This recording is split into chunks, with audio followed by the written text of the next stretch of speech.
ကဘာဦးမျိုးနွယ်စုတွေရဲ့ထုံးစံအရအမျိုးသမီးတယောက်ရဲ့အလိုလိုက်မှုကိုခံရတဲ့အမျိုးသားတိုင်းမှာဘာရောက်နာသုံးလက်မခတ်မှာတားရဲတစိတ်တစ်ခုပေါ်လာလေးရှိတယ်။ဒီတစိတ်တွေများလေအဲ့ဒီအမျိုးသားဟာအချိန်ချင်းအလိုလိုက်ခံရလေပေါ့။ဒါပေမဲ့အခုမြင်နေရတဲ့စင်လုံးချုပ်ခံရပြီးစစ်ပတ်ပြည့်ဝမ်းပိုက်သားပိုင်ရှင်ခင်ပွန်း9ယောက်မှာတော့ဘာတစိတ်မှမရှိပဲပြောင်းချောနေတာပဲ။အကြောင်းရင်းကတော့သူတို့ရဲ့ဇနီးဟာမိမိတုတ်တင်းတိတ်တွေအပြည့်နဲ့ရုပ်ဆိုးမတယောက်ဖြစ်နေလို့ပါပဲ။ဒီရုပ်ဆိုးမဟာမျိုးနွယ်စုကောင်းဆောင်ရဲ့တမီးရင်းဆိုတဲ့အခွင့်အရေးကိုသုံးပြီးတမီးတုစီကနေဒီခင်ပွန်း9ယောက်ကိုလူယူထားတာပါ။ဒါပေမဲ့သူတို့ကတော့သူမကိုမြင်တိုင်းယုံလုံးလို့အန်ချင်းစိတ်ပဲပေါက်ကြတယ်။ဒါကြောင့်သူမအမြဲတမ်းတောင်းတနေတဲ့အလုပ်မျိုးကိုသူတို့ကလုံးဝအဖတ်မလုပ်ကြဘူး။သူမကလည်းခင်ပွန်းတွေရဲ့ကူထဲကိုခိုးဝင်ပေမဲ့အမြဲတမ်းအငင်းခံရတာမို့ရှက်နဲ့မြစ်ထဲခုန်ချခဲ့တာပေါ့ဒီနေ့ဟာသူမမြစ်ထဲခုန်ချတာ10ကြိမ်မြောက်ပါဒါပေမဲ့ကဘာပြက်ကတ်မှာဇွန်ဘီတွေနဲ့အတူတေဆုံးသွားခဲ့တဲ့ရှန်ရှောင်းမန်ကတော့ဒီခန္ဓာကိုယ်ရဲ့ကိုဝိညာဉ်ဝင်စားသွားခဲ့ပြီမျက်လုံးဖွင့်လိုက်တာနဲ့သူမကြားလိုက်ရတဲ့စကားကတော့ရွှင်ရှာမုန်းတိမှုတွေအပြည့်ပါပဲရှန်ရှောင်းမန်ဒါနောက်ဆုံးအကြိမ်ပဲနောက်တစ်ခါမြစ်ထဲခုန်ချခြင်းရင်ငါနဲ့ဝေးရမှာသွားလို့ပြီးတော့မင်းကိုငါစိတ်မဝင်စားဘူးမင်းရဲ့အမဟော်မုန်းတွေကိုငါစီလာပြီးထုံမပြနဲ့တော့အမဟော်မုန်းဆိုတာဘာကြီးလဲသူမကြောင်သွားတယ်ဒါပေမဲ့ရှေ့မှာရှိနေတဲ့အမျိုးသားကတော့တကယ့်ကိုခံရလုံးပါတယ်ပခုံးကျဲကျဲခါသေးသေးနဲ့အညိုရောင်သားရည်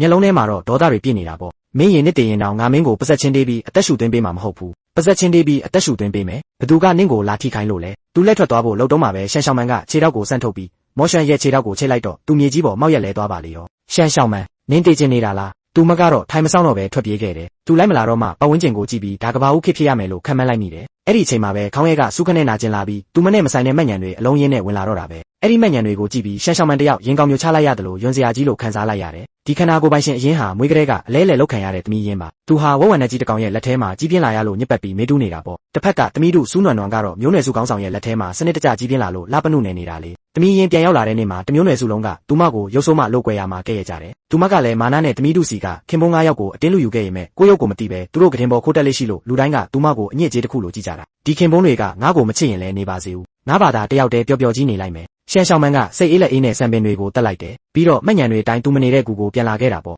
ကူကရောက်တော့ဝမ်ပူလီနာရွက်နဲ့အမျိုးသားတယောက်ကတားရည်စကတ်တိုလေးတစ်ထည်ကိုရှော့ဖွင့်နေတာတွေ့လိုက်ရတယ်နေအဲ့ဒါငါစကတ်မဟုတ်လားခံရတဲ့မျက်နှာပေါက်ရှိတဲ့ဒီလူကတော့သူမရဲ့ခင်ပွန်းတယောက်ဖြစ်တဲ့လွမ်တင်ပါသူကမိဘမဲ့ဖြစ်နေတော့မှသူမအဖေကကောက်ယူမွေးစားခဲ့တာမို့ကျေးဇူးတိတက်တဲ့အနေနဲ့ခင်ပွန်းဖြစ်ခံယူခဲ့တာပေါ့ဒါပေမဲ့ရေဆိုရွှဲပြီးပြန်လာတဲ့ရှန်ရှောင်းမန်ကိုမြင်တော့သူ့မျက်လုံးတွေကစိုးရိမ်စိတ်ကနေရွှင်ရှာစိတ်ကိုချက်ချင်းပြောင်းသွားတယ်စကတ်လျှော်ပြီး6ရင်မင်းဘာသာတင်ထားလိုက်သူကပြောပြီးလက်ထွက်သွားတယ်ရှန်ရှောင်းမန်ကတော့ကြောင်အန်းနဲ့ကြံခဲ့တာပေါ့ဒါပေမဲ့စားပွဲပေါ်ကဆေးမြစ်တွေကိုမြင်တော့သူမသဘောပေါက်သွားတယ်ဒီခန္ဓာကိုယ်ပိုင်ရှင်အရင်ကခင်ပွန်းတွေနဲ့အစဉ်ပြေချင်းအောင်ဆောင်ဖို့အတွက်ပိုင်းနာတယ်ရာဒီလာနေလို့အဝတ်မလျှော်နိုင်ဘူးလို့လိန်ပြောခဲ့တာပါဒါပေမဲ့အခုသူမကရေဆိုရွှဲနေပြီးခြေထောက်မှာသွေးဆက်လေးတောင်မရှိတော့လိန်နာပေါ်သွားလို့လွန်ထင်ကယွန်သွားတာပေါ့ရှန်ရှောင်းမန်တက်ပြင်းချလိုက်မိတယ်ဒါကတော့လွယ်မှာမဟုတ်ဘူးသူမမှာကဘာပြက်ကတ်တုံးကပါလာတဲ့ရေစွမ်းအားရှိတာကိုတတိယပြီးမြကန်းဘေးကိုသွားခဲ့တယ်လက်ကိုဆန့်ထုတ်လိုက်တာနဲ့ရေနဲ့ဆက်သွယ်မှုရသွားပြီးရေလုံးလေးတစ်ခုဖန်တီးနိုင်ခဲ့တယ်ဒါပေမဲ့အဆင့်တပဲရှိသေးလို့စွမ်းအားကတော့တိတ်မှကြီးသေးဘူးပြီးတော့ရေမျက်နှာပြင်မှာကိုယ့်ရုပ်ကိုပြန်ကြည့်လိုက်တဲ့အခါအမလေးငါဘလို့ဖြစ်လို့ဒီလောက်ရုပ်ဆိုးနေရတာလဲမေးတာကထားပါဦးနှုတ်ခမ်းကလည်းဝက်ဦးချောင်းကြီးလိုထူထူလန်လန်